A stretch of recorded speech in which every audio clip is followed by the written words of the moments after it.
교회 안에 많은 문제들, 또 갈등, 분쟁을 해결하는 방법은 모든 교인들이 복음 공동체가 되는 것, 이것이 분쟁 해결의 방법인 줄 믿습니다. 모든 교인들이 복음으로 언니스되고 또 복음으로 소통할 때 교회 안에 있는 문제들은, 분쟁들은 사그라들게 되어 있어요. 초대 마가다락방 교회는 모든 교인들이 오직 그리스도, 오직 하나님 나라, 오직 성령, 이 언약으로 하나가 된 것입니다. 그래서 더불어 마음을 같이하여 오로지 기도하니라, 기도에 힘쓰니라, 바로 복음 공동체가 된 것이죠. 핍박 가운데서 오순절의 역사와 함께 3천 제자가 일어나게 된 것입니다. 모든 교인들이 138 그 언약으로 각인 뿌리 체질이 되고 하나가 되면 교회 안에 잡음은 없어지게 되어 있어요. 서론적인 것들은 묻히게 되어 있습니다. 그리고 세력을 잃게 되어 있어요. 오히려 이 교회 안에 문제를 일으키는 자들이 그 복음 속에 묻히게 되어 있는 것입니다. 그래서 교회는 철저하게 복음으로 하나 돼야 돼요. 다른 것으로 소통하면 안 돼요. 오직 그리스도 하나님 나라, 오직 성령으로 소통해야 될 줄 믿습니다. 그런데 이 고린도 교회는 이제 바울이 세운 교회죠. 바울이 이 교회를 세우고 이제 떠난 후에 이 고린도 교회는 다양한 그런 사람들이 교회에 들어오게 됩니다. 주축으로 유대인들이 주축을 이루게 되고, 또 이방인들이 또 들어오게 되고, 또 철학자들, 또 영지주의자들이 이제 교회 안에 들어오게 되죠. 교회는 바로 그런 곳이에요. 여러 부류의 여러 다양한 사람들이 모이는 게 교회입니다. 근데 이게 복음으로 공동체가 되고 하나가 안 되면 잡음이 일어날 수밖에 없는 게 교회예요. 그래서 이 고린도 교회 안에는 잡음이 끊이지 않는 것입니다. 어떤 이들은 스스로 교만해지고, 또 교회 안에서 분쟁을 일으키고, 오늘 6절 이 하반절에 보면은 이 분쟁으로 인하여 이 서로 교만해지고 서로 대적하고 또 교만한 마음을 가진 자들이 교회 안에 일어나게 된 것이죠. 교회에서 서로 언성을 높이게 되고 자기를 주장하게 되고 또 세력을 형성하게 되고, 그러다 보니까 분쟁을 일으키게 되고, 우리가 읽지 않았지만 18절 19절에도 보면 그 교만으로 인해서 교회의 분쟁이 끊이지 않게 된 것입니다. 그래서 바울은 오늘 이 본문을 통해서 이런 분쟁과 갈등을 해결할 수 있는 비밀을, 방법을 말씀하고 있는 것입니다. 그 첫 번째가 뭡니까? 말씀의 범주를 떠나지 말라. 오늘 6절에 보면 형제들아, 내가 너희를 위하여 이 일에 나와 아볼로를 들어서 본을 보였으니 이는 너희로 하여금 기록된 말씀 밖으로 넘어가지 말라 한 것을 우리에게서 배워 그랬죠. 기록된 말씀 밖으로 넘어가지 말라. 하나님의 말씀의 그 바운더리를 넘어가지 말라는 것이죠. 여기에서 이제 여러 사상이 나오고 이단들이 나오고 이것 때문에 분쟁이 일어나는 것입니다. 그래서 마틴 루터가 1517년에 종교 개혁을 일으킬 때 5가지 모토를 들고 종교 개혁을 일으켰습니다. 그 첫 번째가 뭡니까? 솔라 스크립투스, 오직 성경으로, 성경의 잣대로 신앙생활을 하자는 거죠. 카톨릭은 이미 중세교회는 말씀의 범주를 넘어서 버렸잖아요. 성경이 없는 교리들을 끌고 들어온 거예요. 세상의 그런 제도를 끌고 들어온 것입니다. 연옥서를 만들고 또 면죄부를 팔고 말씀의 범주를 넘어서 버린 거예요. 그래서 루터가 강조했던 게 오직 말씀으로, 말씀이 가면 가고 말씀이 멈추면 멈추자. 그게 종교교육의 첫 번째 모토입니다. 두 번째 모토가 뭡니까? 솔라 크리스투스. 오직 그리스도. 다른 마리아를 내세우지 말고 오직 그리스도만이 구원의 길이다 이 말이에요. 그래서 오직 그리스도만 붙잡자. 이게 종교개혁의 두 번째 모토이세요. 세 번째가 뭡니까? 솔라 그라티아. 오직 은혜. 우리의 구원이 하나님의 전적인 은혜로 된 것이다. 캐톨릭에서 말하는 것처럼 행위로 된 것이 아니라는 거죠. 공덕으로 된 게 아니라 이 말이에요. 우리 인간의 노력으로 되는 게 아니라 이 말이에요. 루터가 그 베드로 성당을, 이 로마에 있는 베드로 성당을 견학하면서요. 그 베드로 성당의 계단을 무릎으로 기면서 자기의 죄를 다 조절했거든요. 이렇게 하면 내 죄가 없어지고 내가 공덕을 쌓으면 내가 구원받겠지. 틀리다는 것이죠. 오직 하나님의 은혜로 우리는 구원받은 줄 믿습니다. 저와 여러분들이 구원받을 자격이 돼요? 하나님이 여러분과 의논했어요? 아니죠. 우리가 아직 죄인 되었을 때 하나님께서 우리에게 구원의 은혜를 주신 줄 믿습니다. 솔라 그라티아. 네 번째 종교개혁의 모토가 뭡니까? 솔라 피데. 오직 믿음으로, 행위로 구원받는 게 아니라 오직 예수 그리스도를 믿음으로 우리가 구원받는다. 예수 그리스도께서 십자가에서 완전한 구원을 이루셨어요. 그래서 그 예수 그리스도를 믿음으로만 우리가 구원받는다는 것이죠. 완전히 중세 캐톨릭과는 대적적인 것이죠. 마지막이 뭡니까? 솔리 데오 글로리아. 오직 하나님께만 영광. 저 캐톨릭에서 말하는 교황에게 영광 돌리는 게 아니라, 마리아에게 영광 돌리는 게 아니라 오직 하나님께만 영광. 캐톨릭에서는 교황을 파파라고 그래요. 아버지라고 그래요. 교황이 신적인 존재입니다. 어느 정도냐? 교황의 이름으로 기도해서 응답받는다고 그래요. 완전히 성경의 범주를 벗어나 버린 거예요. 그래서 루터가 캐톨릭에 대해서 95개조 반박문을 글로 써가지고 비텐베르크 성당에 붙였다니까요. 그거는 완전히 캐톨릭의 도전장을 낸 것입니다. 그리고 5가지 모토를 가지고 종교개혁의 불씨를 지핀 거예요. 거기에 하나님이 성령으로 역사한 것입니다. 그 5가지 모토 중에 첫 번째가 뭡니까? 솔라 스크립투라. 오직 성경으로. 왜 하나님께서 중세 교회를 버렸습니까? 성경을 왜곡시켰어요. 성경을 변질시킨 것입니다. 성경의 범주에서 벗어나 버린 거예요. 그래서 하나님이 루터를 통해 새로운 교회를 회복시킨 거예요. 이전에 있던 그 교회를 회복하는 거예요. 그러니까 리폼이란 말은 이전에 있던 걸 회복하는 거예요. 우리는 큰 집에서 떨어져 나온 작은 집이 아니에요. 예전 것을 회복한 것입니다. 초대교회가 붙잡은 언약을 붙잡은 거예요. 회복한 거예요. 왜 하나님께서 유대인을 버렸습니까? 유대인들은 끝까지 율법을 고수했거든요.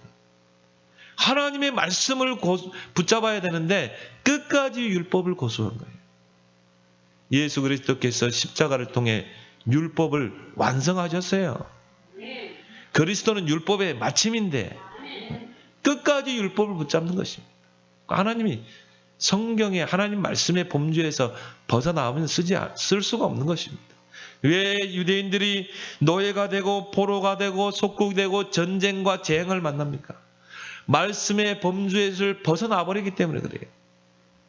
하나님은 완전하신 분입니다. 그래서 엘로힘이라고 그러죠. 엘로힘이라는 분은 전능하신 분, 완전하신 하나님. 그렇다면 그 엘로힘의 하나님이 주신 그 말씀도 완전한 말씀인 줄 믿습니다. 하나님 말씀은요, 완전한 말씀이에요. 그래서 시편 19편에 보면 하나님의 말씀은 완전하여 우리의 영혼을 소생시키고 하나님의 말씀은 확실하여 우둔한 자로 지혜롭게 하고 하나님의 말씀은 정직하여 우리 마음을 즐겁게 하고 하나님의 말씀은 순결하여 우리의 눈을 밝게 하고 하나님의 말씀은 정결하여 영혼까지 이루고 하나님 말씀은 진실하여 의로우니 다윗의 고백입니다. 다윗이 응답받을 수밖에 없는 거예요. 다윗은요, 이 세상에서 가장 복 있는 사람은 이 하나님 말씀을 사랑하고 그 하나님 말씀을 즐거워하여 주야로 묵상하는 자로다. 하나님이 다윗을 쓰실 수밖에 없는 것입니다. 여러분, 디모데후서 3장 16절 17절에 보면 모든 성경은 하나님의 감동으로 된 말씀이라고 그랬어요. 그 말은 뭡니까? 하나님의 영감을 통해 주어진 말씀이라 이 말이에요. 원어적으로 말하면 그 하나님의 말씀에는 하나님의 숨결이 들어가 있어요. 하나님의 호흡이 불어넣어져 있어요. 이게 하나님 말씀입니다. 이 종이에 적어진 글이 아니라 이 말씀을 여러분이 묵상하고 이 말씀 속에 여러분이 깊이 들어가게 되면 이 말씀이 우리의 영혼을 소생케 하고 우리의 눈을 밝게 하고 또 우리를 우둔한 자로 지혜롭게 하는 레마의 말씀이 될 줄 믿습니다. 그래서 우리가 살아있는 말씀이라고 그러잖아요. 레마의 말씀인 것입니다. 베드로전서 1장 21절에 보면 하나님의 말씀은 정확무어한 말씀이에요. 그래서 말씀으로 충분한 줄 믿습니다. 여러분이 진짜 하나님의 말씀을 묵상하고 이 말씀의 길을 따라가고 이 말씀이 가는 곳에 내 인생이 머물고 말씀이 멈추면 멈추고 그러면 반드시 하나님이 여러분을요 이 시대의 서밋으로 축복하실 줄 믿습니다. 제가 이제 하나님의 부르심을 받고요 신학교에 딱 들어갔는데요. 그때 제가 신학교에 들어갈 때 천년 왕국을 가지고 얼마나 신학교에서 논쟁을 했는지 몰라요. 요한계시록 20장에 보면 예수 그리스도와 함께 우리가 천년 동안 왕요로 한다고 그래요. 천년 왕국이 임한 것입니다. 근데 이제 이걸 가지고 이게 언제 임하느냐 가지고 이제 서로 교수들끼리 따지는 거예요. 그래서 어떤 교수는 이게 무천년설이다. 이미 예수 그리스도가 오신부터 이미 천년 왕국은 시작된 거다. 또 후천년설. 또 어떤 신학자들은 아니다. 마지막 끝에 이제 세상 끝에 천년 왕국이 올 것이다. 천년 동안은 영원토록 왕국에서 우리는 살게 될 것이다. 또 어떤 학자는 또 전천년설, 또 역사기 전천년설. 여러분 이런 이야기하면 무슨 소리인지 모르겠죠? 이게 내가 신학교에서 가만히 보니까요. 신학생들끼리 서로 다퉈요. 후천년설이 맞다. 무천년설이 맞다. 전천년설이 맞다. 근데 가만히 들어보니까 다 말장난이에요. 말장난. 그게 뭐가 중요합니까? 전천년설이면 뭐고 또 후천년설이면 뭡니까? 아직도 오지도 않는 그 미래를 가지고 서로 논쟁하는 거예요. 그래서 내가 그때 내린 결론이 뭐냐면은 신학은 한 7년은 적어도 7년은 해야 되지 않겠냐. 일단 신학교 1학년 때 들어가면 성경 가르쳐요. 성경. 그리고 성경 읽게 합니다. 그래서 신학교 1학년 들어가면요 성경 신학을 가르쳐요. 기독론 뭐 이렇게 신론 그거 가르치는 조직 신학을 가르치는 게 아니라 성경을 가르친다는 거예요. 성경을 모르고 어떻게 목사가 되겠어요? 일반 대학 나와가지고 신학교 가면요 3년 대학원 신학하고 목사 되거든요. 그래가지고 또 어디 뭐 신학해가지고 박사 되거든요. 그래가지고 말장난하는 거예요. 전천년설이 맞는, 후천년설이 맞는 아직 오지 않을 미래를 가지고. 여러분 그런 거 신경 쓰지 마세요. 여러분이 정말 이 땅에서 복음 전하다가 신앙생활 하다가 천년왕국에 하면 그때 천국 왕년에 들어가면 되고, 여러분이 무덤 속에 있다가 이 땅에 천년왕국이 되면 여러분이 부활해서 또 천년왕국에 들어가면 되는 거고, 그런 것에 우리가 시간을 허비할 필요가 없는 것입니다. 그래서 기록된 말씀 밖으로 넘어가는 것이 고로 이단이에요. 이단이란 말은 뭡니까? 끝이 다르다는 거예요. 끝이. 결국은 성경적으로 가다가 끝에 가면 성경을 벗어나 버리는 것입니다. 그게 이단이에요. 신명기 12장 32절에 보면 하나님의 말씀을 가감하지 말라. 빼지도 말고 더하지도 말고, 하나님의 말씀은 그 말씀 자체가 존재인 줄 믿습니다. 요한계시록 22장 18절 19절에 이 예언의 말씀, 하나님의 말씀을 더하거나 빼면 성경의 그 모든 재앙을 내리겠다고 그랬어요. 우리는 성경대로 믿어야 되는 것입니다.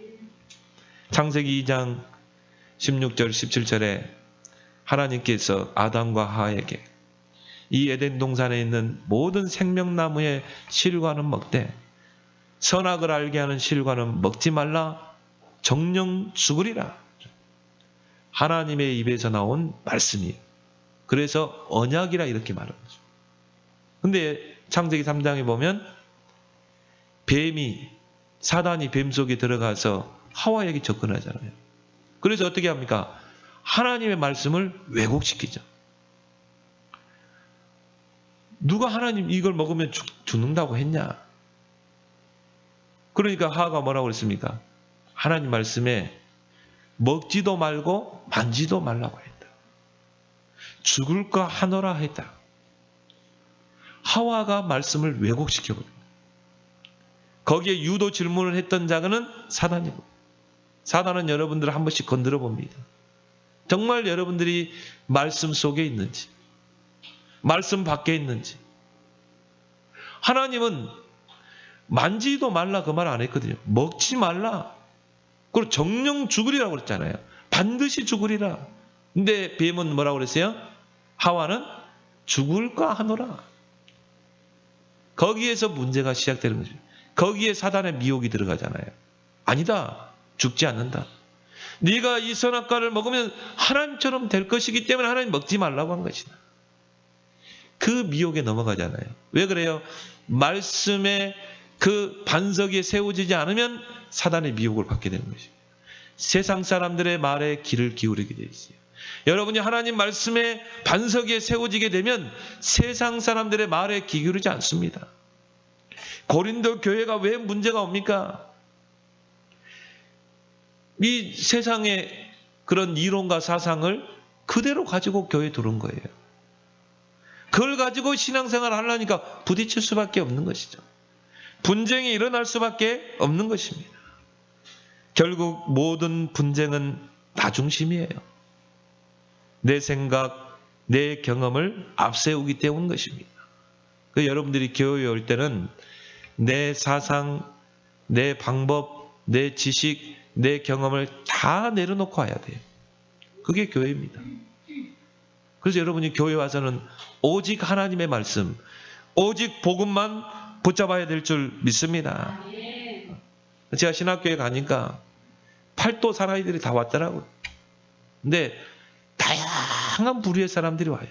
어떤 사람들은요, 이 정치학과 출신들도 오고요. 정치를 했던 사람들이 또 오고, 나이 들어가죠. 또 어떤 분은 또 사업을 하다가 또 온 분들도 있고요. 또 어떤 분은 또 교수로 있다가 이렇게 온 분들도 있고. 그러니까 내가 그분들 성향을 딱 보니까요, 정치 좋아하는 분들 있죠. 그분들은 꼭 보면요, 세상에서 정치했던 분들. 꼭 그렇게 하더만요. 그러니까 내 사상, 내 경험을 내려놓지 않고 오는 거예요. 꼭 정치학과 출신들, 또 세상에서 정치하다 온 사람들, 이런 사람들이 보면 꼭 신학교에 와서 정치하거든. 교회에서도 정치하거든.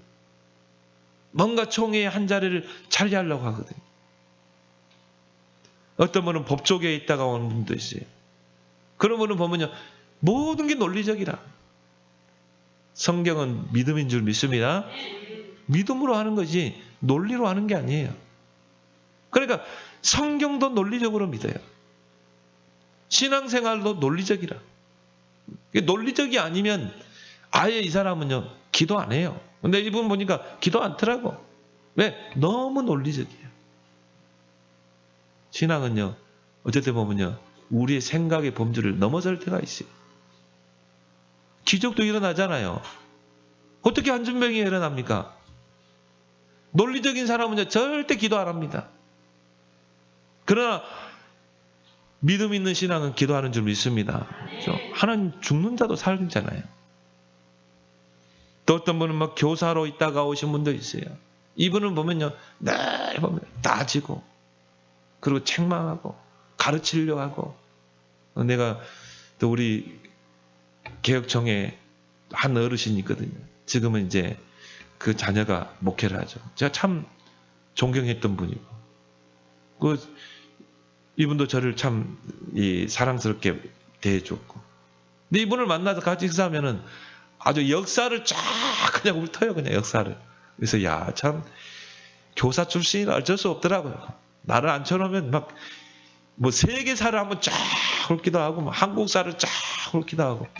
야, 교사 출신이라 어쩔 수 없구나. 그런 걸 느끼게 되더라고요. 그래서 여러분이 교회에 올 때는 내 사상, 내 이론, 내 이념 다 내려놓고 오길 바랍니다. 교회 안에서까지도요, 좌파우파 하는 사람들이 있어요. 우리 여러분들은 오직 복음, 오직 말씀이 되길 바랍니다. 모든 기준이 하나님 말씀이 돼야 돼요. 그 범주를 넘어서면 결국 분쟁이 일어나게 되지. 그래서 하나님의 말씀을 우리가 캐논이라고 그러죠. 잣대. 그래서 그 하나님 말씀대로 우리는 살아야 되는 것입니다. 그것이 우리 기준이 돼야 되지.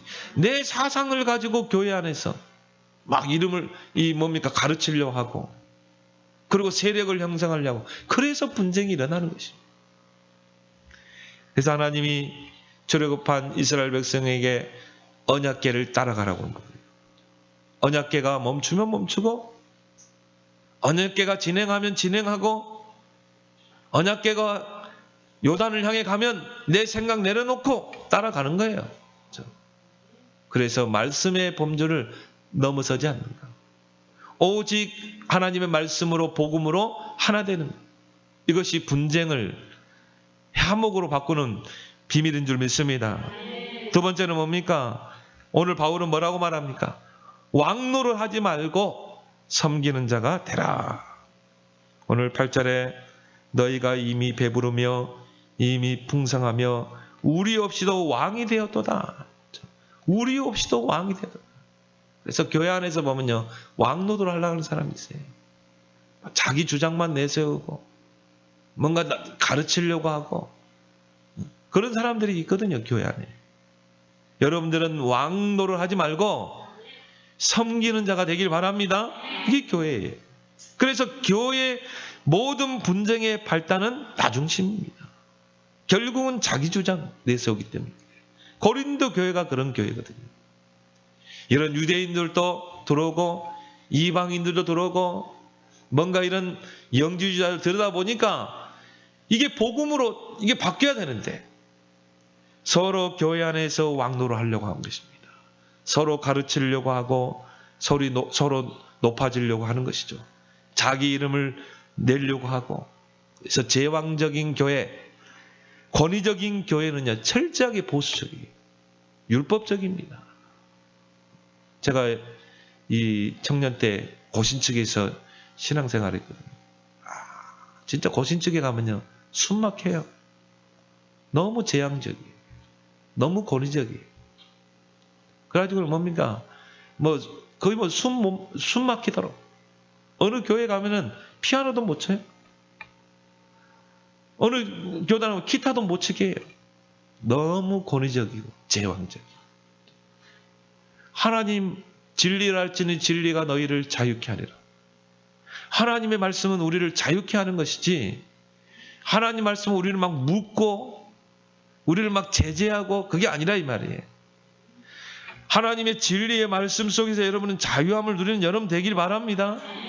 그러니까 제왕적인 교회, 권위적인 교회는요, 뭔가 분쟁이 끊이지 않습니다. 다툼이 끊이지 않습니다. 이게 바리새 교회거든요. 이게 중세 교회거든요. 그런 교회 어떻게 하나님이 머물겠습니까? 하나님 그런 교회는 쓰지 않습니다. 오직 진리의 말씀 안에서 자유함을 누리고 오직 복음으로 정말 즐거움을 누리는 그 복음의 깊은 소식을 누리는 그 교회에 하나님은 임재하시는 줄 믿습니다. 일단 제왕적인 교회, 권위적인 교회는 하나님이 부담스러워할 것 같아요. 너무. 여러분이 교황 보세요. 얼마나 권위적입니까? 얼마나 제왕적입니까? 하나님이 거기 머물 계세요? 자신이 영광을 다 받는데 하나님의 영광을 가리우는데 복음은 철저하게 섬김과 희생이에요. 빌립보 2장에 보면 너희 안에 이 마음을 품으라 곧 그리스도 예수의 마음. 그는 하나님의 본체이셨으나 자기를 비우고 종의 형체로 사람의 모양으로 이 땅에 오셨느니라. 뭐하러요? 십자가의 희생과 우리를 섬기기 위해서, 우리에게 구원을 주기 위해서. 그래서 우리에게 그 마음을 품으라는 거예요.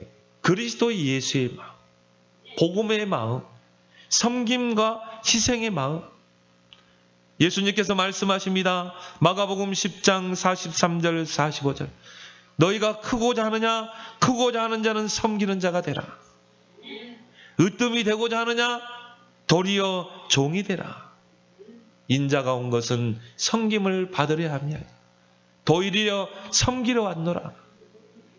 십자가의 그 대속물이 되려 하심이라. 예수 그리스도께서 저와 여러분들을 구원하기 위해서 십자가의 희생 제물이 되신 것입니다. 그 섬김과 희생을 통해 저와 여러분들을 구원하신 줄 믿습니다. 바울은요, 이 고린도 교회에 대해서 안타까움을 토로하고 있습니다. 너희가 지금 왕노를 하라 하느냐? 이미 너희가 왕이 되었도다. 이미 배부르며 이미 풍성하며 우리 없이도 왕이 되었도다. 9절에서 14절에 보니까요. 내가 생각하는데 하나님이 사도인 우리를 죽이기로 작정된 자같이 끄트머리에 두셨음에 우리는 세계 곧 천사와 사람들에게 구경거리가 되었노다.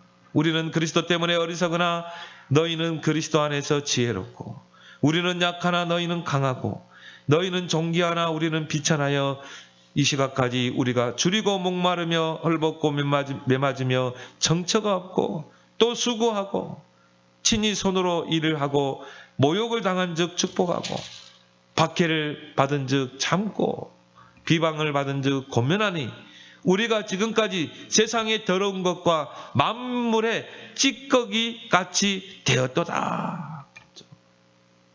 어떻게 보면요, 안타까움을 토로하고 있는 것이고 어떻게 하면은 어떤 면을 보면 서운함을 토로하는 것이죠.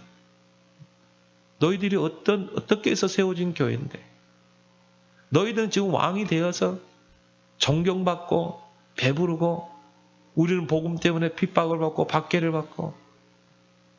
그러면서 바울은 14절에 말합니다. 내가 너희를 부끄럽게 하려고 이것을 쓰는 것이 아니라 오직 너희를 내 사랑하는 자녀같이 권하려 하는 것이라. 여러분, 오늘 15절에 바울은 말합니다. 그리스도 안에서 1만 스승이 있으되 아버지는 많지 아니하니.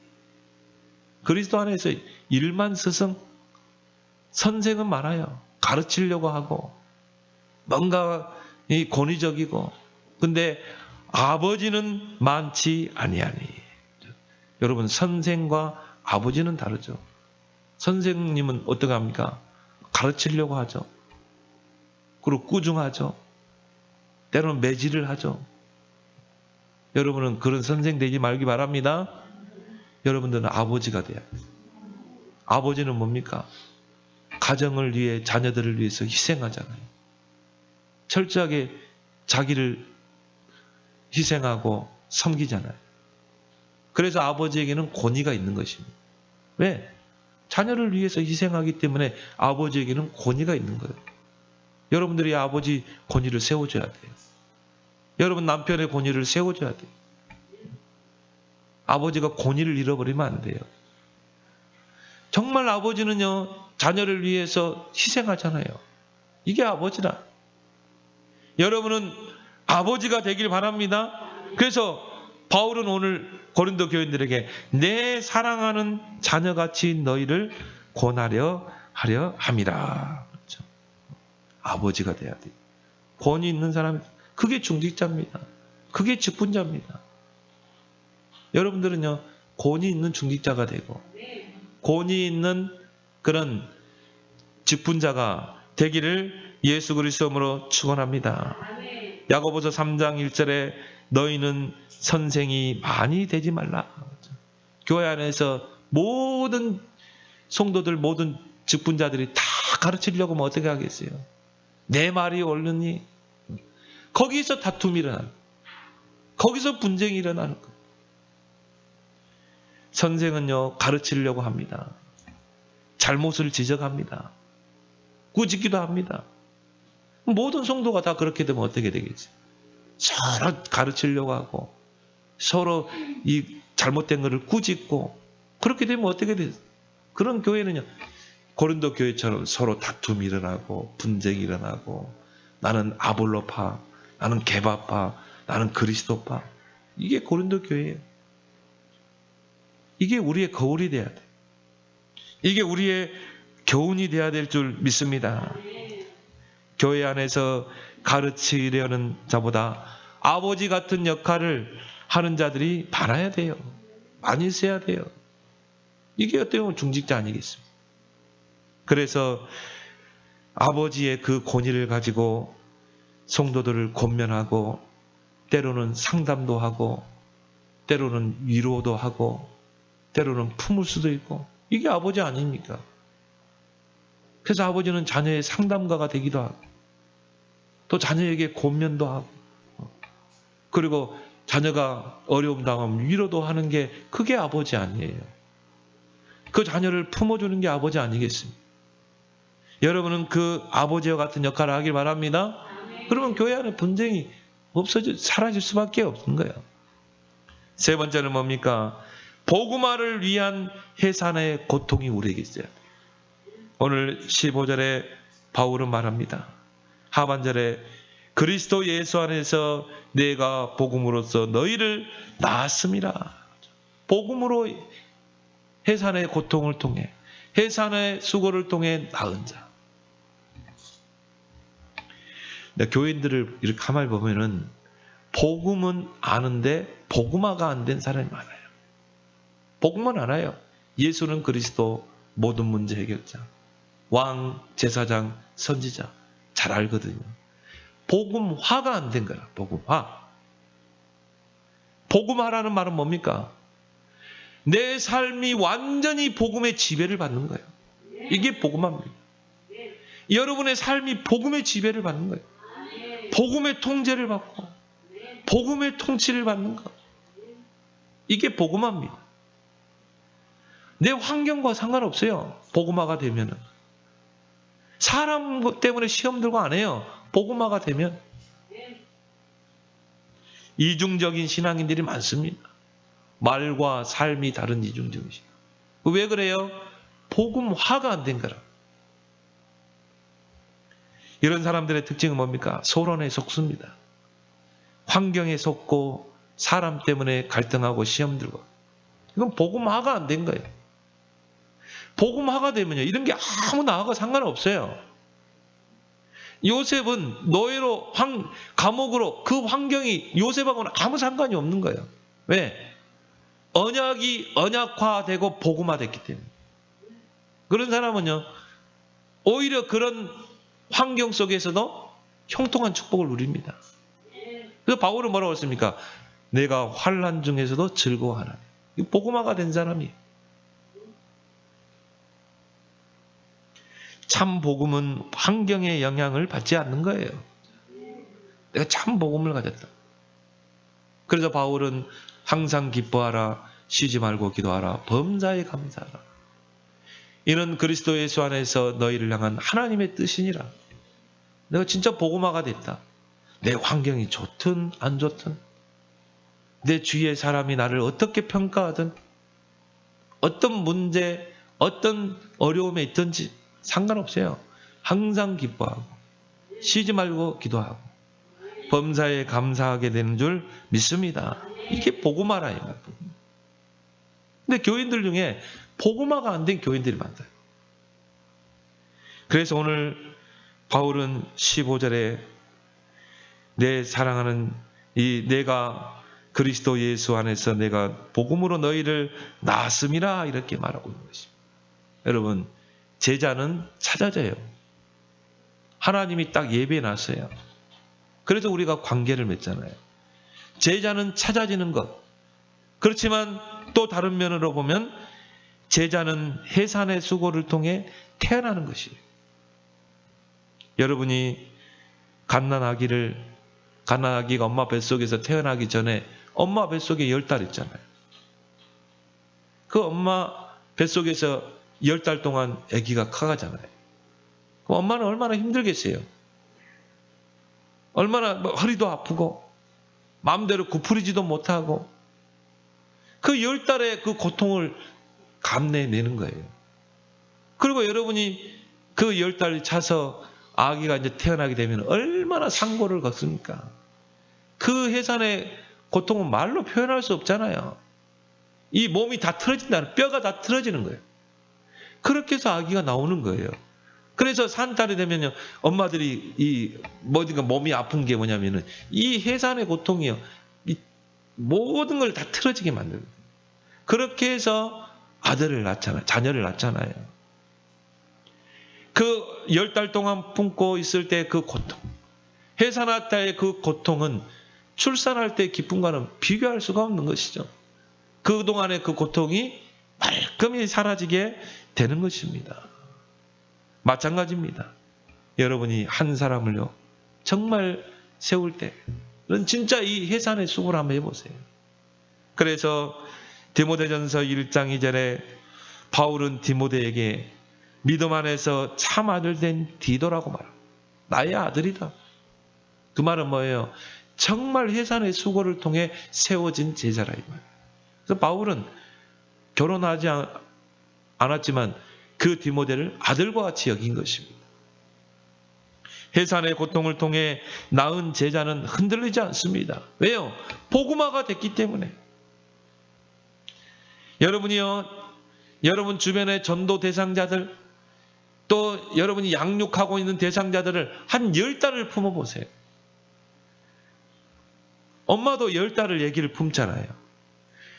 그 한 영혼을 놓고요, 10달을 가지고 여러분이 기도하고 정말 해산의 수고 한번 해보세요. 그렇게 해서 그 한 영혼이 복음 앞에 돌아오고 구원받고, 여러분이 양육하고 있는 그 대상자를 10달을 품고 한번 여러분이 양육해 보세요. 그렇게 해서 이 사람이 제자로 세워졌다. 정말 복음화된 제자. 그때의 기쁨은 말로 표현할 수 없는 줄 믿습니다. 그래서 요한복음 16장 21절에 예수님은 말씀하십니다. 여자가 해산하게 되면 그때에 이르렀으므로 근심하라. 아이를 낳으면 세상에 사람 난 기쁨을 인하여 그 고통을 다시 기억지 아니하느니라. 자신을 두고 이야기하는 거예요. 예수님이 우리를 구원하기 위해서요, 그 해산의 그 고통을 참아내신 거예요. 십자가에 그 못 박히시고 살찌기시고 그 조롱을 당하시고 그 고통을 다 감내내신 것입니다. 그 수고, 고통의 그 과정을 통해 구원을 완성하신 줄 믿습니다. 그래서 우리가 받은 구원은 그만큼 가치 있는 거예요. 그리스도의 그 고통을 통해서 우리가 구원받아요. 여러분이 한 사람을 그리스도께로 인도하기 위해서요, 이런 해산의 고통을 한번 여러분이 수고를 한번 해보세요. 그렇게 해서 이 사람이 교회화되고 이 사람이 제자가 되면 그 기쁨은 말로 표현할 수 없습니다. 이런 축복에 여러분이 꼭 도전하기를 예수 그리스도로 축원합니다. 바울은 이 고린도 교회를 향해서 내가 복음으로 너희를 낳았다고 말하고 있습니다. 그런데 왜 이런 분쟁 가운데 휘말리냐 이 말이에요. 고린도 교회는 바울에게 있어서요 각별한 곳입니다. 아덴에서 전도에 실패했죠. 아덴에서 전도에 실패하고 고린도 지방으로 온 거예요. 거기에서 복음 가진 부부를 만나죠. 브리스길라 아굴라죠. 그 부부와 함께 세운 교회가 고린도 교회입니다. 근데 바울이 아덴에서 전도에 실패하고 고린도 지방으로 딱 넘어와서 그가 내린 결단이 있어요. 나는 내 평생에 앞으로 그리스도와 그의 십자가에 못 박히신 것 외에는 알지 않고 말하지 않기로 작정했노라고 했어요. 고린도전서 2장 2절. 난 그리스도 외에는 말하지 않겠다. 왜? 아덴에서 그리스도 복음 외에 다른 걸 이야기했거든. 철학을 이야기했거든. 전도에 실패하고 돌아왔거든. 바울이 서신에 보면 내가 두렵고 떨었다고 그랬어요. 여러분 전도에 실패한 것 때문에 두렵고 떨어본 적 있습니까? 바울은 아덴에서의 전도 실패한 걸 보고 심히 두렵고 떨었노라. 그러면서 고백이 뭡니까? 내 평생에 이제 남은 생 그리스도와 그의 십자가에 못 박히신 것 외에는 알지 않고 말하지 않기로 작정했노라. 그렇게 해서 세워진 교회라니까. 그리스도의 복음을 가지고 시작한 교회예요. 그렇게 해서 교회를 세우고 바울이 고린도 교회를 떠났는데 들리는 소문에 교회 안에 이제 유대인들과 이방인들과 철학자들, 영주의자가 오면서요. 이제 뭐 교회 안에 파벌이 일어나고 교회 안에 분쟁이 일어나고 서로 선생 달라고 하고 아볼로파, 게바파 막 분쟁이 일어나고 그래서 가장 바울이 세운 교회 중에 문제가 많았던 교회가 이 고린도 교회예요.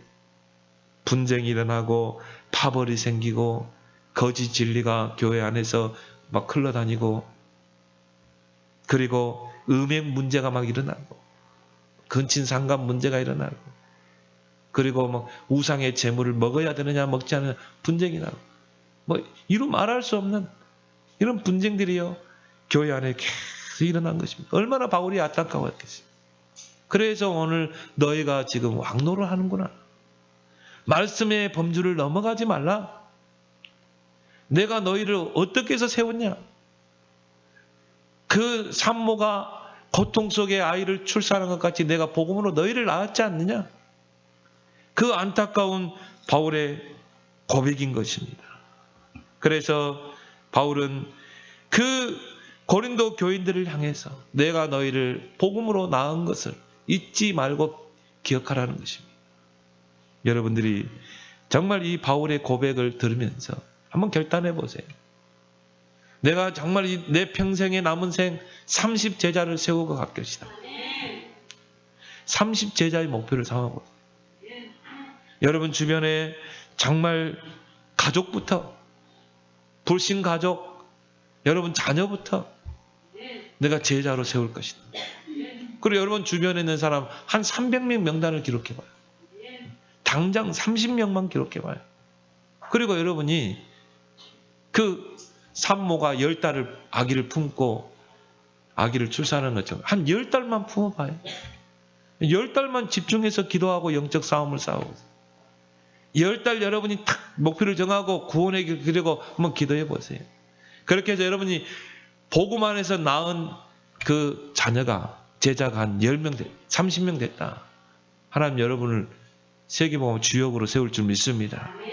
그래서 오늘 바울이 정말 고린도 교인들을 향해서 안타까움에 고백했던 이 고백이 여러분의 응답이 되기를 예수 그리스도로 축원합니다. 하나님 아버지 은혜를 감사합니다. 우리에게 주신 완전한 하나님의 말씀, 그 말씀의 범주 밖으로 넘어가지 않고 우리는 말씀의 절대 기준을 따라 살아가는 그런 주의 백성들이 되게 하시고 또한 왕노를 하지 않고 교회에서 모든 지체들을 섬기는 종이 되게 하시고 복음으로 모든 사람들을 낳는 그런 30제자에 도전하는 그런 우리 모든 성도들이 되게 하여 주옵소서. 예수님의 이름으로 기도하옵나이다. 아멘.